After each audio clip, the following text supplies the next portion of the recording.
Hello friends, this is Kamlesh and welcome to my YouTube channel Kamlesh Chandrawat and educational channel. दोस्तों आज हम इस video में 10th क्लास के मोस्ट इम्पोर्टेंट चैप्टर नंबर 12 के बारे में बात करेंगे। चैप्टर का नाम है विद्युत, इलेक्ट्रिसिटी। दोस्तों इस चैप्टर को 2023 बोर्ड एग्जाम के नज़रिए से देखें तो ये काफ़ी ज़्यादा इम्पोर्टेंट चैप्टर है और इसको हम अच्छी तरीके से तो तैयार कर लेते हैं तो हम बोर्ड एग्जाम 2023 में 6 नंबर पक्के कर सकते हैं। चैप्टर बहुत ही आसान शब्दों में हम इसको पढ़ेंगे और बहुत ही इजी वे में इसके न्यूमेरिकल क्वेश्चंस को सॉल्व करेंगे।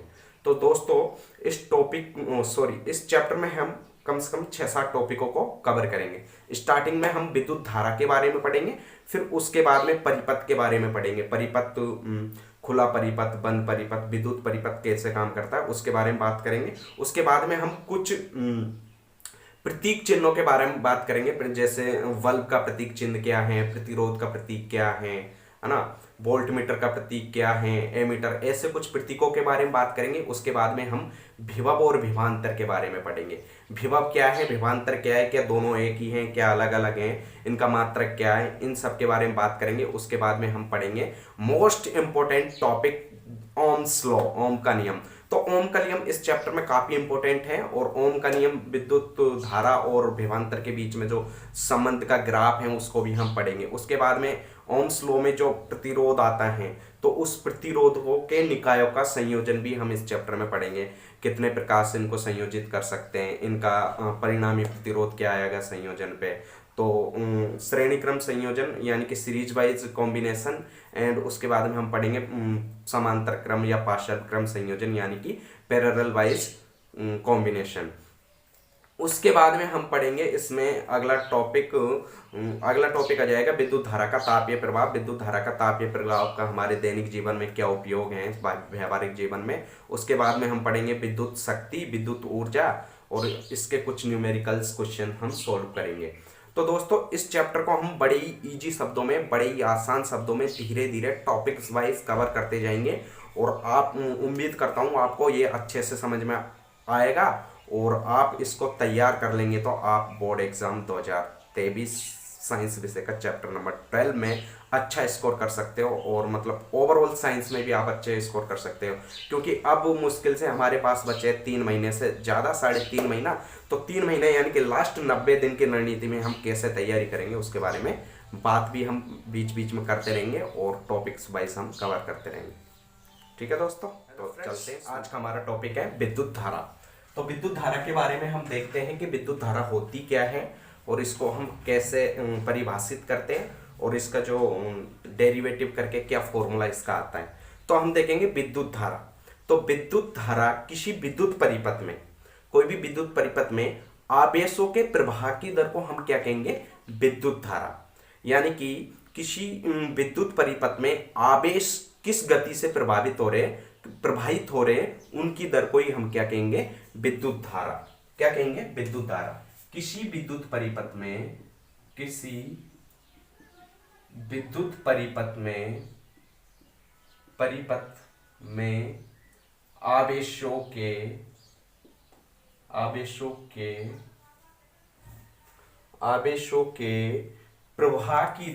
आवेशों के प्रवाह की दर को विद्युत धारा कहते हैं। विद्युत धारा कहते हैं। किसी विद्युत परिपथ में आवेशों के प्रवाह की दर को विद्युत धारा कहते हैं। विद्युत धारा को हम डिनोट करते हैं आई से। किससे डिनोट करते हैं, आई से व्यक्त करते हैं विद्युत धारा को। तो आई बराबर क्या हो जाएगा, Q अपॉन T। Q यहां पे क्या हो जाएंगे, आवेश बटे समय। क्या हो जाएगा, आवेश बटे समय। क्या हो जाएगा, आवेश बटे समय। तो यहां पे किसी विद्युत परिपथ में आवेशों के प्रवाह की दर को, या फिर इसको हम ऐसे भी परिभाषित कर सकते हैं कि किसी विद्युत परिपथ में एकांक समय में प्रवाहित आवेशों की परिमाण को विद्युत धारा कहते हैं। एकांक समय यानी कि इकाई समय में जो आवेशों का जितना परिमाण उसमें प्रवाहित होता है उसे हम क्या कहेंगे, विद्युत धारा। और विद्युत धारा को हम आई से दर्शाते हैं और इसका एसआई मात्रक होता है, इसका एसआई मात्रक, विद्युत धारा का एसआई मात्रक, विद्युत धारा का एसआई मात्रक होता है एम्पियर। क्या होता है एसआई मात्रक, क्या होता है एम्पियर, क्या होता है एम्पियर। एम्पियर को हम दर्शाएंगे ऐसे, एम्पियर होता है इसका, विद्युत धारा का एसआई मात्रक एम्पियर इसलिए पड़ा क्योंकि इनकी खोज, विद्युत धारा के मात्रक की खोज की थी आंद्रे मेरी एम्पियर ने, इसी कारण उनके सम्मान में हम विद्युत धारा के मात्रक को एम्पियर से दर्शाते हैं। तो इस प्रकार हम किसी भी विद्युत परिपथ में विद्युत धारा को परिभाषित कर सकते हैं, यानी कि किसी विद्युत परिपथ में आवेशों के प्रवाह की दर को हम क्या कहते हैं, विद्युत धारा कहते हैं। क्या कहेंगे, विद्युत धारा। अब रही बात आवेश, तो आवेश जो होते हैं, आवेश किसी इलेक्ट्रॉनों के प्रवाह की दर होती है। आवेश क्या होती है, इलेक्ट्रॉनों के प्रवाह की दर। तो आवेश का जो एसआई मात्रक होता है वो हो जाएगा कूलाम। क्या हो जाएगा, कूलाम। आवेश का मात्रक क्या हो जाएगा, आवेश का मात्रक हो जाएगा कूलाम, कूलाम, जिसे हम सी से दर्शाते हैं। किससे दर्शाते हैं, सी से दर्शाते हैं। और आवेशों की जो प्रकृति होती है वो दो प्रकार की होती है, एक तो ऋणावेश होते हैं और दूसरा होता है धनावेश, यानी कि पॉजिटिव चार्ज और नेगेटिव चार्ज। तो ऋणावेश, आप देखो आवेशों की प्रकृति दो प्रकार की होगी या दो प्रकार के होते हैं, तो इनके कुछ गुणधर्म भी होते हैं। जैसे समान प्रकृति के आवेशों को एक दूसरे के पास लाएंगे हम, तो वो एक दूसरे को प्रतिकर्षित करेंगे, दूर हटाएंगे, मतलब उनको रिपल्स करेंगे, रिपल्शन, उनमें रिपल्शन फोर्स लगेगा। तो समान प्रकृति के आवेश तो एक दूसरे को दूर करते हैं, जबकि असमान प्रकृति के आवेशों को हम पास लेके आएंगे तो वे एक दूसरे को आकर्षित करेंगे, अट्रैक्शन फोर्स उनके बीच में काम करेगा। तो इस प्रकार हम आवेश को भी समझ सकते हैं और हम विद्युत धारा को भी समझ सकते हैं। इसके बाद में हमारा अगला टॉपिक आता है विद्युत परिपथ। भाई विद्युत परिपथ, विद्युत धारा के बारे में हम पढ़ रहे हैं, तो विद्युत परिपथ क्या होता है उसको भी हम देखेंगे। तो विद्युत परिपथ सामान्यतः दो प्रकार के होते हैं, एक तो खुला परिपथ हो गया और एक हो गया बंद परिपथ। विद्युत धारा हमेशा बंद परिपथ में ही प्रवाहित होती है। कौन से परिपथ में प्रवाहित होती है, बंद परिपथ में प्रवाहित होती है। खुले परिपथ में कोई विद्युत धारा प्रवाहित नहीं होगी। तो विद्युत परिपथ में एक तो हमारे पास एक बैटरी होनी चाहिए, बैटरी जिसे हम सेल भी बोलते हैं ना, सेलों के संयोजन को बैटरी, यानी कि हमें विभवांतर के लिए, विभव के लिए, वोल्टेज उत्पन्न करने के लिए हमारे पास एक बैटरी होनी चाहिए। दूसरा हमारे पास एक विद्युत बल्ब होना चाहिए ताकि हमें पता चल जाए कि इसमें विद्युत धारा प्रवाहित हो रही है या नहीं हो रही है। उसके बाद में हमारे पास एक स्विच होना चाहिए, उससे हम विद्युत परिपथ को खुला तथा बंद में परिवर्तित कर सकते हैं। इसके अलावा हमारे पास विद्युत धारा को मापने के लिए एमीटर भी होना चाहिए।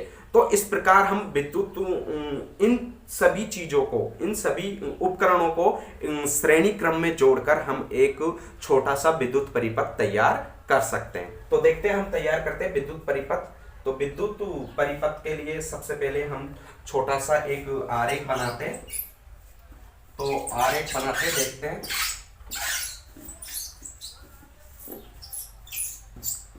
विद्युत परिपथ का आरेख क्या है ये, विद्युत परिपथ। विद्युत परिपथ मैंने आपको बताया था दो प्रकार के होते हैं, खुला और बंद। अब जैसे सबसे पहले हम ले लेते हैं, एक बल्ब ले लिया है ना, बल्ब हमने ले लिया, छोटा सा ही बना रहा हूं मैं। एक बैटरी ले लेते हैं 6 वोल्टेज की, स्विच हम ले लेते हैं, इसमें हम एमीटर भी ले लेते हैं विद्युत धारा को मापने के लिए। और ये हमारे पास विद्युत धारा होगी परिपथ, पॉजिटिव नेगेटिव, नेगेटिव पॉजिटिव, ये आई इधर से प्रवाहित होगी, इधर होके विद्युत बल्ब जलेगा, स्विच है ना। अब ये तो हमारे पास क्या होगी, बैटरी हो गई। क्या हो गई, बैटरी। ये हमारे पास क्या होगी, कुंजी, जिसे हम स्विच भी बोलते हैं। ये हमारे विद्युत धारा को मापने के लिए एमीटर, क्या है, एमीटर। और ये क्या हो गया हमारे पास, विद्युत बल्ब। क्या हो गया, विद्युत बल्ब। ये क्या हो गया, विद्युत बल्ब। तो इस छोटे से परिपथ में हम देख सकते हैं, इसको कैसे भी लिख सकते हैं। किससे लिख सकते हैं, कैसे भी। तो हमारे पास ये छोटा सा परिपथ है, किसका, विद्युत परिपथ। अब इस टाइम पे तो ये कुंजी है, ये क्या है, बंद कुंजी है, यानी कि इसमें जो विद्युत धारा प्रवाहित हो रही है उसके बारे में हमें पता चल रहा है। विद्युत धारा किधर से, बैटरी से होते हुए बल्ब से होते हुए यहाँ पे एमीटर में दर्शा देगी कि कितनी विद्युत धारा, कितनी एम्पियर विद्युत धारा हमारे पास प्रवाहित हो रही है। उसके बाद में जैसे ही हम इस डॉट को हटा देते हैं तो ये क्या हो जाएगा, बंद परिपथ हो जाएगा। क्या हो जाएगा, बंद परिपथ हो जाएगा। तो इस तरह से हम इस परिपथ को आराम से समझ सकते हैं। तो विद्युत परिपथ दो प्रकार के हो जाएंगे, एक तो बंद परिपथ, एक खुला परिपथ। तो अब इसके बाद में हम बात करेंगे विद्युत विभव तथा विभवांतर की। किसकी बात करेंगे, विद्युत। हाँ फ्रेंड्स, अब हमारा अगला टॉपिक है विद्युत विभव और विभवांतर। तो विद्युत विभव और विभवांतर में एक थोड़ा सा अंतर है, ज्यादा अंतर हम इसमें नहीं पढ़ेंगे। दोनों का फॉर्मूला सेम है, इनको दर्शाने का तरीका सेम है। बस विद्युत विभव और विभवांतर में एक अंतर है कि विद्युत विभव होता है वो तो किसी एकांक धनावेश को, किसको, किसी एकांक धनावेश, एकांक या इकाई धनावेश को, किसी एकांक धनावेश को अनंत से, कहां से, अनंत से विद्युत क्षेत्र के, कहां पर, विद्युत क्षेत्र के किसी एक बिंदु तक, विद्युत क्षेत्र के किसी एक बिंदु तक लाने के लिए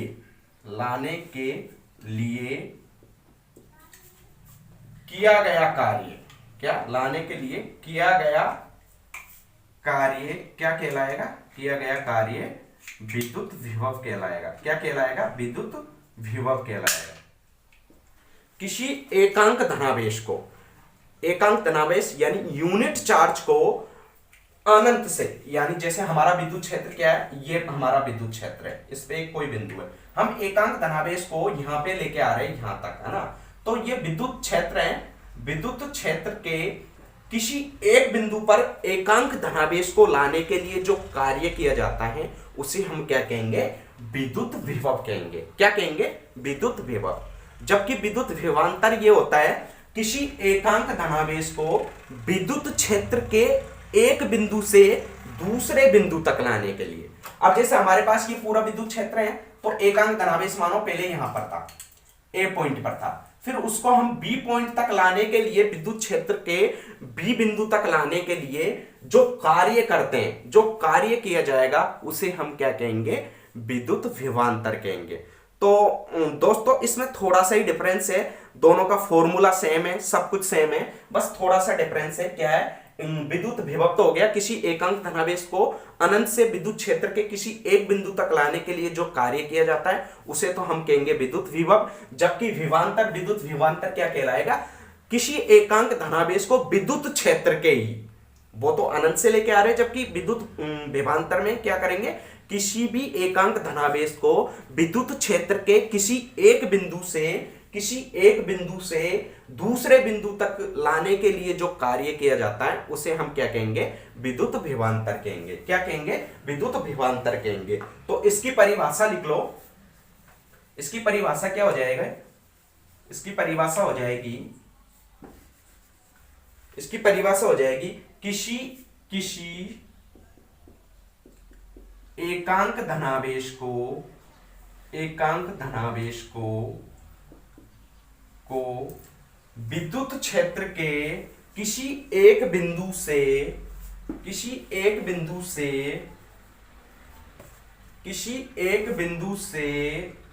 दूसरे बिंदु तक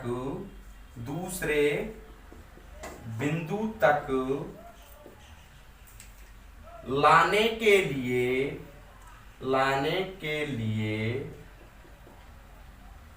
किया गया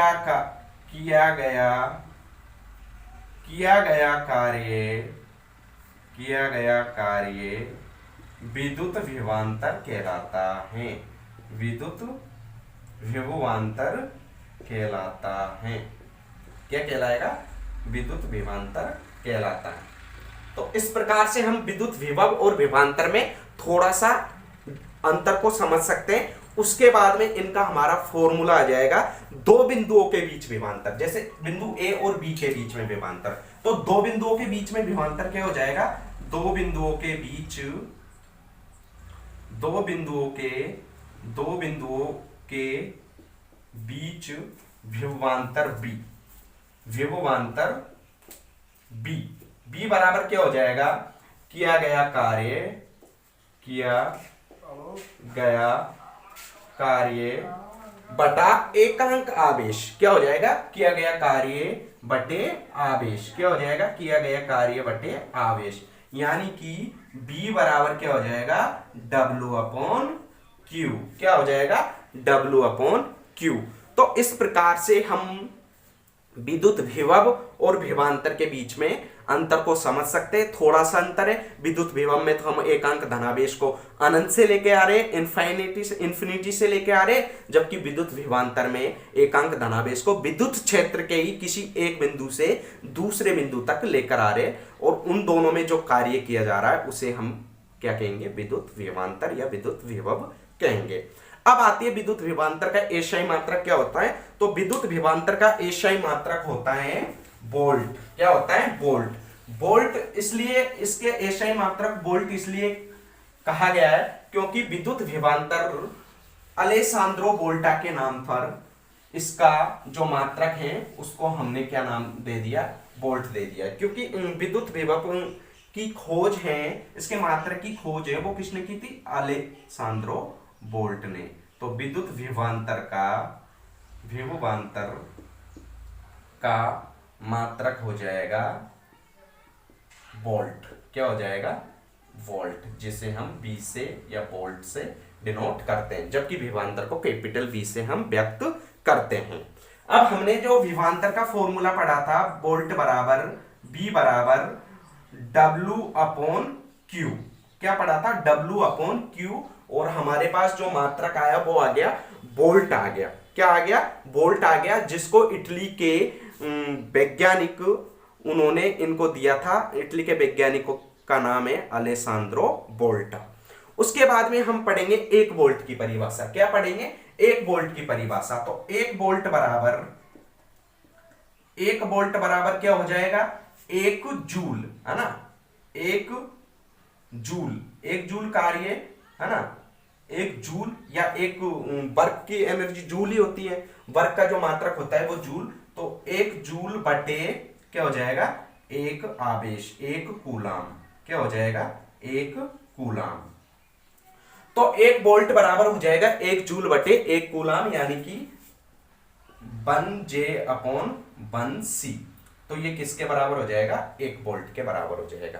तो एक वोल्ट की परिभाषा हम देखेंगे कि किसी एकांक धनावेश को विद्युत क्षेत्र के किसी एक बिंदु से दूसरे बिंदु तक लाने के लिए, इकाई धनावेश को किसी विद्युत क्षेत्र के एक बिंदु से दूसरे बिंदु तक लाने के लिए यदि एक जूल कार्य किया जाता है तो वो किसके बराबर हो जाएगा, एक वोल्ट के बराबर हो जाएगा। किसके बराबर हो जाएगा, एक वोल्ट के बराबर, या फिर इसको हम कहेंगे एक जूल कूलाम इनवर्स, क्या कहेंगे, एक जूल कूलाम इनवर्स। तो इसकी जो एक वोल्ट की परिभाषा है वो क्या हो जाएगी, हमारे पास एक वोल्ट की परिभाषा हो जाएगी, किसी इकाई धनावेश को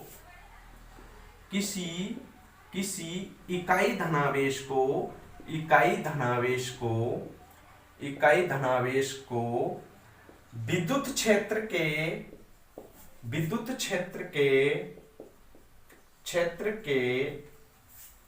एक बिंदु से दूसरे बिंदु तक लाने में एक जूल कार्य किया जाता है, एक जूल कार्य किया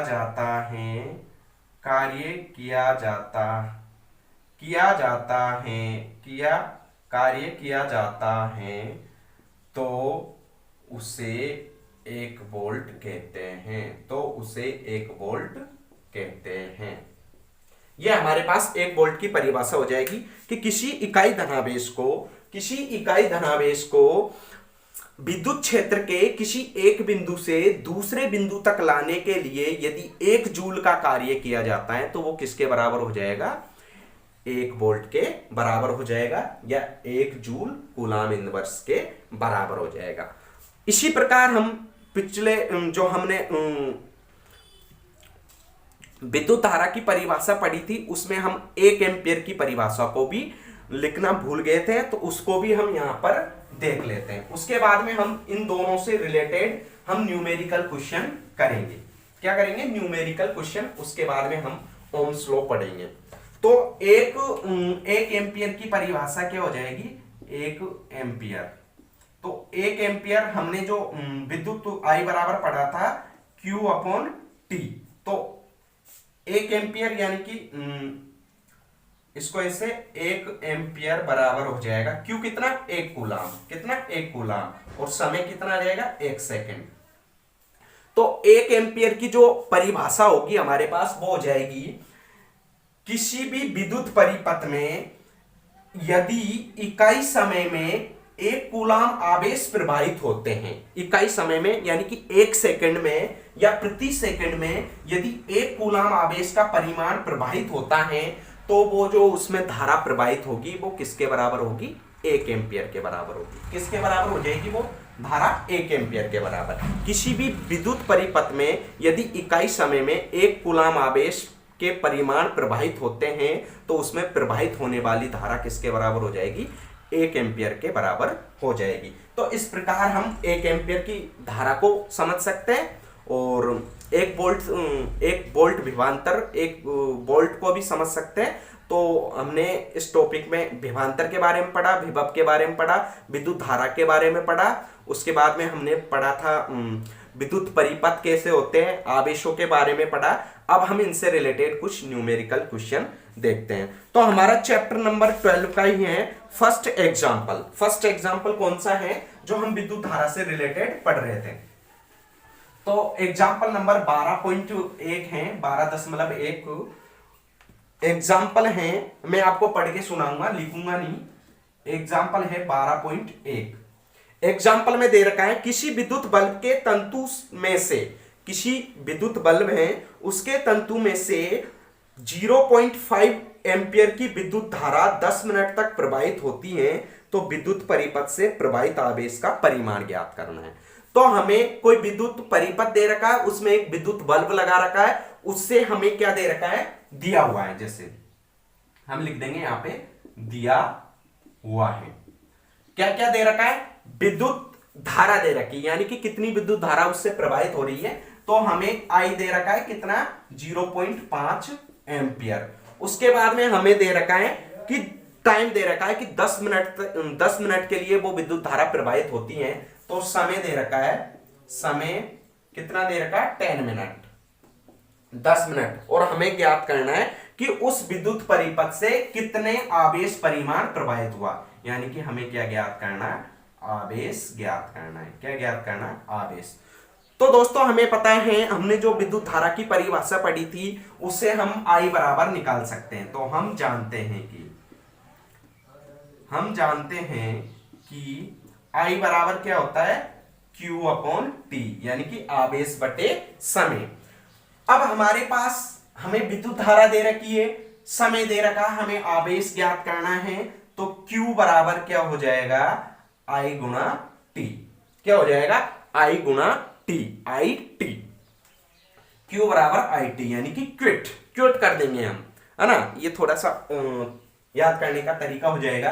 तो सबसे पहले हम देखेंगे, हमें समय दे रखा है, वो किस में दे रखा है? मिनट में दे रखा है। तो हमें पता है कि हमने जब 1 एम्पियर की विद्युत धारा की डेफिनेशन पढ़ी थी तो उसमें समय का जो मात्रक लिया था वो क्या लिया था? सेकंड लिया था। तो जो हमारे पास समय है उसको हम किस में परिवर्तित करेंगे? सेकंड में। तो दोस्तों आपको पता होगा 1 मिनट में 60 सेकंड होते हैं, तो 10 मिनट में कितने सेकंड हो जाएंगे? 10 गुणा 60, यानी कि 600 सेकंड हमारे पास आ जाएंगे। अब हम इस समीकरण में Q बराबर आई टी में विद्युत धारा I का मान और समय T का मान पुट कर लेंगे तो हमें हमारा आवेश प्राप्त हो जाएगा। तो Q बराबर क्या आ जाएगा? I कितना हमारे पास? 0.5, समय कितना? 600 सेकेंड। अब दोस्तों 0.5 का मतलब हो जाएगा 1/2, यानी कि 1/2 गुणा 600। तो 600, 2 से 600 कट जाएगा कितनी बार? 300 बार। तो हमारे पास जो आवेश आएगा वो आ जाएगा 300 कूलाम। कितना आवेश प्रवाहित होगा? 300 कूलाम। अतः विद्युत परिपथ से 300 कूलाम आवेश प्रवाहित होगा, 300 कूलाम परिमाण का आवेश प्रवाहित होगा। तो इस प्रकार से हम इस क्वेश्चन को सोल्व कर सकते हैं बड़े आसान शब्दों में। सबसे पहले हम देखेंगे कि हमें क्या दिया हुआ है, क्या हमें निकालना है, क्या क्या की चीज दे रखी है, इसमें कौन सा फॉर्मूला लगेगा। अब इस क्वेश्चन में हमें दे रखा था कि विद्युत धारा दे रखी थी, क्या दे रखी थी? विद्युत धारा दे रखी थी, समय दे रखा था। तो हमें क्या ज्ञात करना था? आवेश ज्ञात करना था। तो सबसे पहले हमने विद्युत धारा का जो फॉर्मूला पढ़ा था वो पढ़ा था I बराबर विद्युत धारा बराबर आवेश बटे समय। तो हमें इसमें तीनों अननोन चीज हैं, हमें इसमें दो नोन चीज दे रखी। कौन कौन सी? समय हमें दे रखा, विद्युत धारा हमें दे रखी। तो एक अननोन चीज, जब तीन अननोन चीज होती है उसमें दो नोन चीज होती है, तो एक अननोन को हम निकाल सकते हैं, फाइंड कर सकते हैं। तो इस प्रकार से हम एग्जाम्पल नंबर 12.1 को सोल्व कर सकते हैं। अब इसके बाद में हम विभवांतर से रिलेटेड जो एग्जाम्पल हैं उसको हम देखेंगे। वो एग्जाम्पल है हमारा 12.2।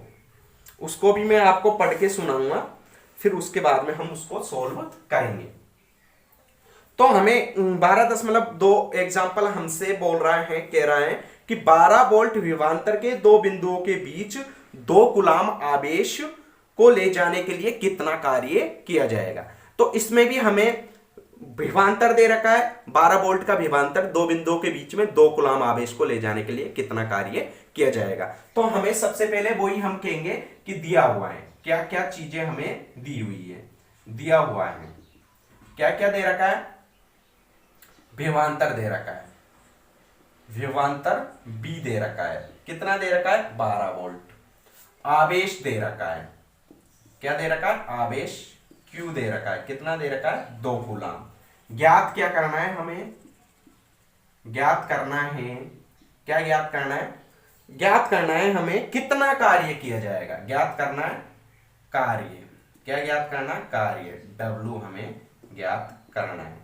अब दोस्तों हमने जो विभवांतर का फॉर्मूला पढ़ा था कि किसी भी एकांक धनावेश को विद्युत क्षेत्र के किसी एक बिंदु से दूसरे बिंदु तक ले जाने के लिए जो कार्य किया जाता है उसे हम क्या कहेंगे? विद्युत विभवांतर। यानी कि हम जानते हैं कि B विभवांतर बराबर W/Q। क्या हो जाएगा? W/Q, यानी कि विभवांतर बराबर किया गया कार्य बटे आवेश। तो हमें क्या ज्ञात करना है? W ज्ञात करना है, कार्य ज्ञात करना। तो W बराबर क्या हो जाएगा हमारे पास? BQ। क्या हो जाएगा? BQ। तो इसमें हम वैल्यू पुट कर देते हैं। यहां से 12 विभवांतर कितना दे रखा है? 12, और कूलाम कितना दे रखा है? आवेश कितना दे रखा है? 2 कूलाम। तो इसको हम सोल्व करेंगे तो हमारे पास कितना आ जाएगा? 24। W बराबर कितना आ जाएगा हमारे पास? 24 जूल। क्या आ जाएगा? 24 जूल। तो इस प्रकार से हम इस क्वेश्चन को सोल्व कर सकते हैं बड़े आसान शब्दों में। तो हमारे पास जो आंसर आएगा वो कितना आएगा? 24 जूल आ जाएगा। तो इस एग्जाम्पल को भी हम आसान शब्दों में समझ सकते हैं। तो इस प्रकार आज हमने 2 एग्जाम्पलों को सोल्व किया था। एक तो विद्युत धारा से रिलेटेड था, उसमें हमें क्या ज्ञात करना था? समय दे रखा था और विद्युत धारा दे रखी थी, तो हमें उसमें आवेश ज्ञात करना था। जबकि सेकंड जो एग्जांपल था हमारा, उसमें हमें विभवांतर दे रखा था, आवेश दे रखा था, हमें क्या ज्ञात करना था? उनके बीच में कितना कार्य किया गया है। तो दोस्तों इस प्रकार से हमने आज 2 टॉपिक कवर किए थे। एक तो हमने विद्युत धारा के बारे में पढ़ा था, उसमें हमने आवेश के बारे में भी थोड़ा सा जानकारी प्राप्त किया है। उसके बाद में हमने विद्युत विभव और विभवांतर के बारे में पढ़ा था। अगले टॉपिक में हम पढ़ेंगे ओम्स लॉ, जो इस चैप्टर का मोस्ट इंपोर्टेंट टॉपिक होगा। काफी कई बार एग्जामों में आ चुका है, जो 2023 बोर्ड एग्जाम के लिए भी बहुत ज्यादा इंपॉर्टेंट है। आशा करता हूं कि दोस्तों आपको ये क्वेश्चन न्यूमेरिकल क्वेश्चंस हैं और जो टॉपिक हमने पढ़े थे वो आसानी से समझ में आए होंगे, और आप ऐसे ही हमारे साथ बने रहिए। हम पूरा इस साइंस सब्जेक्ट को पूरा कवर करने की कोशिश करेंगे, और लास्ट 90 दिनों में हमें कैसे तैयारी करनी है बोर्ड एग्जाम 2023 के लिए, उसके बारे में भी हम बीच बीच में बातें करते रहेंगे, और कभी कभी मोटिवेशनल लाइन से भी हम आपको मोटिवेट करते रहेंगे। तो एक मोटिवेशनल लाइन मैं आपसे कहना चाहता हूं, तू हंस तू मुस्कुरा तू रोना कम कर दे, तू हंस तू मुस्कुरा तू रोना कम कर दे, तू जिंदा है जिंदगी की नाक में दम कर दे। तू हंस तू मुस्कुरा तू रोना कम कर दे, तू जिंदा है जिंदगी की नाक में दम कर दे। Thanks for watching the video, और please like share and comment the video. और दोस्तों यदि आपको हमारी वीडियो पसंद आए तो हमारे यूट्यूब चैनल कमलेश चंद्रावत को भी सब्सक्राइब कीजिए। जय हिंद, जय भारत। जब तक के लिए बाय बाय, टाटा, मिलते हैं अगले वीडियो।